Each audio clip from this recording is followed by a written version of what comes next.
The Louvre shuts down. Art Basel breaks $300 million.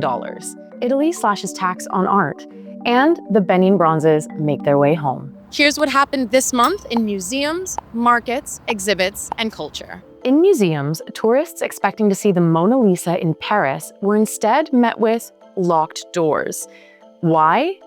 The Louvre shut down after its staff walked off the job. On the 27th of May, unionized employees say they're overwhelmed, understaffed, underprotected, and facing high levels of crowds.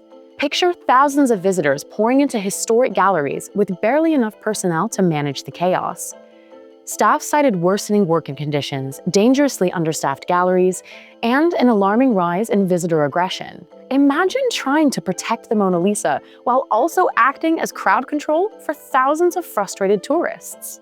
According to the unions, it's not just about comfort, it's about safety. Guards are expected to manage rooms packed beyond capacity.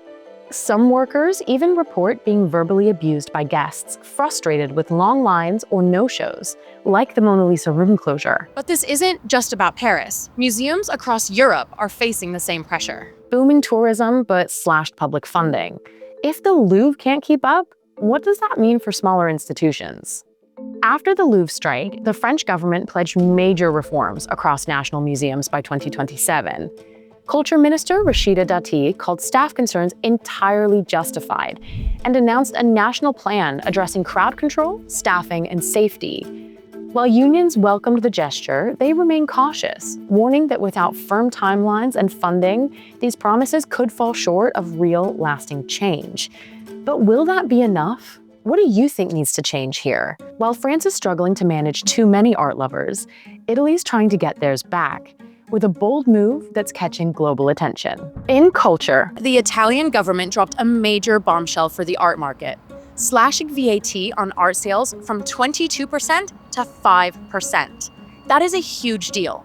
Why? While France and the UK already offer lower taxes at 20% VAT, Italy's been lagging. This new move could turn the country into an art market powerhouse again. Let me break this down. In a country with a huge legacy in art and culture, you'd think the market would be thriving. But between high taxes and slow bureaucracy, collectors have been going elsewhere, to Paris, London, and even Berlin. But they're not just lowering taxes. They're adding incentives for buyers to buy and store their art in Italy. Translation: more deals, more galleries, and a stronger local economy. Would you be more tempted to buy art if taxes were that much lower? Let me know in the comments. It's not just about national pride. It's about positioning Italy as a hub for international trade. Think art as a soft power export. If taxes dropped that dramatically where you live, would you consider buying more art? And for galleries abroad, could this pressure your government to rethink its approach? And while Italy's inviting buyers in, other institutions are sending something far more valuable out. Centuries-old treasures finally heading home. In exhibits, the Museum of Fine Arts in Boston handed over 32 Benin artifacts to Nigeria in June, part of a long overdue effort to return stolen cultural artifacts. These bronzes, ivories, and ceremonial objects were looted during the British raid on Benin City in 1897. The MFA is the first American museum to launch a colonial-era provenance project. Provenance, for anyone wondering, means the history of where something came from, who owned it, and how it got to where it is now. And it's often used as a guide to authenticity or quality. The MFA closed their Benin Kingdom Gallery in April of this year and will retain 7 on long-term loan in their Art of Africa gallery, but ownership now rests with Nigeria. But is there a middle ground here? Should museums be keeping these pieces on long-term loan after restoring full ownership? Or is full restitution the only way forward? Because there's still educational value in sharing and celebrating these cultures globally. And Boston's not alone. Just days earlier, the Netherlands returned 478 pieces, one of the largest restitutions in European history. The momentum behind decolonizing museums is real and growing. So why does this matter? Because it's evidence of change. Western institutions who were once slow to even acknowledge colonial theft are now taking real action. As debates rage on about where art belongs, one thing's for sure: buyers still know exactly what they want, and they're paying millions of dollars to get it.